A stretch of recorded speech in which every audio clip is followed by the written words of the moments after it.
pass to each other. Oh, Courtney Lee's passing without looking is the best. Yeah, there's between the damn legs. There's not really a black hole on offense. Woo! There's not really much ice. Jared Jack.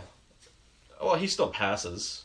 You know, he's just a bad decision maker. You get Ntilikina as a starter. The Knicks don't have a big three, but KP, Cantor, McDermott, Lee, and Ntilikina. That's a solid five. And I'm not comparing them, saying that they're equal, but that reminds me a lot of the Pistons, who didn't have a big three. They had Chauncey Billups, and they had Ben Wallace, Rasheed Wallace, Corliss Williamson, Rick Hamilton, Antonio McDyess. You know, they didn't have a big three that we're accustomed to, and I know the game is different now than it was then. But when you have five guys who are on the same page, as opposed to three and Norris Cole, you know what I mean? Mm-hmm. I'd rather have five guys, and then getting Kylo Quinn and Lance Thomas, who are so bought in coming off the bench that it's crazy. Yeah. And Ntilikina's defense is already at ridiculous levels, and I think his offense can catch up. He needs to trust his shot a little bit more, because I don't even want him to play offense. He had some open. No, you still need him to take open looks when they're giving those to you. You have to make him pay for that. His handles are impeccable. His stealing is impeccable. If he can just dribble and avoid turnovers just long enough, and his passing is pretty good. Yeah, if they can do it just long enough, or he can do it just long enough for anyone else to get open, I don't even want him to shoot. I want him to find the guy who will. He's not the first shooting option, but he had several open looks where he had all the time in the world to take a shot, and he's a good shooter. He's not excellent, but he's certainly, you know, if he's got an open three that is that open, then he should take it. I kind of want him to be a mix between Chris Paul and Derrick Rose. I want him to be that confident passer, that great handles, but then I also want him to get a little bit more physical and drive to the basket occasionally. I don't want him shooting threes. No. I'd rather have him find an open lane, drive to the basket, and then kick it out. Or if he's got it, just take the lane. If you're gonna give him that open, he's a better shooter than Derrick Rose from three. He's like a 35% from three, I think, or something like that. He's pretty good. I'm also not a fan of the three. I just. Well, you can not be a fan of it, but if you don't utilize it, then you're not going to win. That's the whole reason that the Cavs won, was Korver hitting like 8 goddamn threes in the fourth quarter. There's a difference between Korver and Ntilikina. Korver's like a 97% lifetime shooter from three. Obviously, that's not a true statistic, but but Ntilikina can hit. If it's Steve Novak, can hit in traffic and everything. I would have taken Steve Novak. When someone's open like that, take the shot, because he's looking too much to pass right now, and you need to be able to hit the shot, because that keeps defenses honest. That means they have to keep someone on you. That opens up passing. Right. So one of the missed opportunities last night with that, I think. Yeah, that's a lot of driving the ball, and that they had like one or two guys open 3-point range, and they just weren't passing. And that's also going to come with them playing more together and everything. And Frank's got to get used to U.S. ball, because Euro ball is a lot less crazy. Well, it's also a lot more fundamental. It's a lot more passing compared to what we do. You know, sometimes he gets beat by crossovers because they don't really do that in Euro ball. Like, you don't really see a ton of ball handling. If you overhandle too much instead of, you know, doing a couple passes to Chris Bosh is going to take you to the take the ball from you and then posterize you. That's I still stand by the best FIBA basketball player I've ever seen is Chris Bosh. He was amazing. He was amazing in FIBA. We got to get moving, because we haven't even touched college at all, college football. But the top 25 isn't being released at the moment, and it's 9:00, so I don't think we can. I think we should just run through some college football, take what we can from it, get our picks in, and we can address it. I think we can safely say we're not going to be happy with it because we never are. Fair? Yeah. Yes. Yeah. So going back to LeBron really quickly. Why? Because we're going to flop it over. Well done. KP flopped a lot. No. We're gonna flop it over. This does involve LeBron James, though. Your MVP is clearly, at this point, Lonzo Ball. In order to be an MVP, you have to be historically great. Look no further than Lonzo. Lonzo has outdone LeBron James.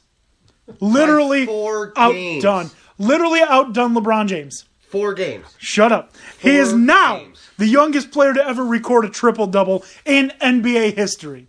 The youngest. Beating out LeBron. Therefore, Lonzo is better than LeBron. Heard it here Triple-doubles early. That That is why Lonzo this week. That's the reason this week that Lonzo is your MVP. He Right. is outdoing the king, queen, princess, whatever you are. All right. All right. College football. Where to start? I think it's safe to say Saquon Barkley has effectively lost the Heisman. He's not helping his. He's not even listed in the top 5 anymore. No, I mean, it's unfortunate because they don't have the big games that require him bounce back into that potential. Whereas because the big games are going to make the difference. Like people like Baker Mayfield are going to have those big games left on their schedule. That will put them in the national spotlight, which will allow them the chance to be seen, which will increase their stock. He played poorly at Rutgers. I'm sorry. Can we just cut this really quickly? There's one other thing I want to mention before we finish this. Before we get into this, I told you earlier. I mentioned that China is going to be brought up in this episode, and in addition to China, we also have to talk about Donald Trump. For the first time since January, I think Donald Trump has done something well. As a lot of people know, Lonzo Ball's little brother and 2 other UCLA players have been in China for the past week because they were caught shoplifting. And we all know that that's a very serious offense in China. Like hand cut off kind of offense. They're lucky they're Americans. Where Donald Trump gets the tiniest amount of credit, and the only time I've given him credit in his presidency, is he's talked to the leader of China, and effectively he's the one that got them brought back to the United States at this point.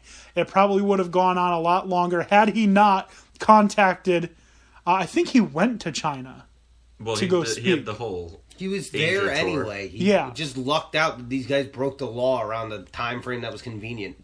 Yeah. He wasn't going back, probably. Yeah, so I'm kind of upset that he did anything. Leave him there. If you're dumb enough to steal something while you're in a foreign country, you deserve the repercussions of your actions, you moron. Yeah, he effectively brought those kids home. I'm actually more upset with him that he did something here. Does this have anything to do with LeVar Ball? A little bit, yeah. How would LeVar Ball have handled this? Do you think he'd have tried to offer an exchange? I'll give you 3 pairs I don't know, of by ZO2s? maybe upping his homeschool education he's giving these children now. Oh, he didn't homeschool the one. Well, maybe he should have. It's just blown out. Because he clearly isn't getting anything. Yeah, no. Walk But around stealing things in China. You got kids that are working. They Like, care about you playing basketball? and literally, if they hadn't stolen those items, like they were like what, sunglasses and some other things, LeVar Ball legally could have given them to them because they're not enough. They don't cost enough to violate any NCAA rules. So he could have Big Baller branded them and given them to them because it's legal. That makes it even more baffling. But LeVar was also in China. Him and his youngest son, LaMelo. You guys may know him as the idiot kid who said the N-word on live television. Or the kid who has his own signature shoe. Or the unfortunate third child of LeVar Ball. They were in China promoting their ZO2s, the Lonzo shoes, and they were just like grabbing random people. like I don't know if you saw the videos or not, but like LaMelo Ball just randomly grabs a couple people to take videos, Chinese people, and like they clearly have no idea what's going on because they don't speak English. Anyways, all right, move on. Yeah, move on. College football. Yeah, Saquon Barkley has lost the Heisman, and he's not going to get it back unless he runs for 600 yards against Maryland, which... I mean, Todd McShay still has him as the number one prospect on his big board. Todd McShay, I don't take any stock into what Todd... I think Todd McShay and Mel Kiper are the biggest frauds in all of sports. I think Barry Melrose is, because he doesn't get anything right when he gives you fantasy advice. Well, okay. Or not Barry Melrose, wrong guy. Matthew Berry? Matthew Berry, yeah. Well, Barry Melrose is a god, by the way. Yeah, and that hair. Yes. That hair. The problem is... And a local, you know that? Yeah, Glens Falls, I mean. Yeah, he's not far. Yeah, no. The problem that I have wink, wink, with Barry. The argument you're making about Matthew Berry being a fraud, Matthew Berry is a sports weathercaster. Like, they get paid to be wrong. That's literally what it is. Yeah, no, that's a fair assessment. I don't fault Matthew Berry because it's literally things he cannot control. Sportscasters and baseball players are paid to fail more than they succeed. Exactly. Whereas I feel like Todd McShay and Mel Kiper literally dictate the narrative of what these teams are going to do. I don't think that Myles Garrett was the number one player. I don't know why they had him ahead of Solomon Thomas. I don't know why they had him ahead of, what's his name? The safety from the Jets. Adams. Yeah, Jamal Adams. By the way, Jamal Adams, I had said on this podcast, was by far the best player in the draft. By far. And I'm not wrong. I am not wrong on that. I still stand by it. But I give absolutely no credibility to Todd McShay and Mel Kiper other than they spend a lot of time watching sports, and I'm jealous. Yeah, well, that I can agree with you on. But I think actually the Heisman, it's probably Baker Mayfield's to lose right now. I mean, he controls his own destiny. He's literally lucky. That's what he is. Oh, I don't disagree with that. I can't fathom a world in which Baker Mayfield is the best player in college football. Yeah, well, this might be it. You know what? Honestly, I'm gonna I hate this. Why isn't JT Barrett getting more love? I was wrong. JT Barrett's legit. I mean, it's because, again, big games, you poop the bed. Big games, he lit Penn State up. Yeah, but then he can't deliver in Kinnick the week after. Nobody can deliver in Kinnick. Well, true. Why isn't JT Barrett getting more consideration for Heisman? Look at his yards, his touchdown to interception ratio. I was wrong. I was wrong about Miami. I was wrong about Georgia. Not as wrong as you think. No, I did not say that they were in the top four, nor that they would make the playoff. I just said that they were a better team than when they were ranked to start the season, and they were going to show it. I also said that Miami was ticking up, too. I also don't believe that Miami's one of the top four teams in the country. I will say that as well. I thought Notre Dame was overrated. And I said Notre that Dame last is week. vastly overrated. I don't think Miami will be there when the playoff comes down. I don't think they'll be there. It's a good point. So any surprises that we had seen, other than the obvious, Georgia getting shellacked by Auburn, any surprises from Notre from Dame this week? getting whooped up on I'm not Miami. surprised. I'm surprised it was that bad of a beating. Actually, I am surprised. I'm pretty sure I picked Notre Dame.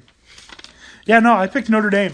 I picked Notre Dame straight up. I am surprised that Alabama struggled the way they did against Mississippi State. Oh, I am not. What has Alabama struggled against? This entire Nick Saban run, coaching, whatever you want to call it, his coaching time in Alabama. They suck against mobile quarterbacks. They suck. Chad Kelly, Johnny Manziel, Dak Prescott. They suck against Cordell Jones when he won the national title. Yeah, what's his name?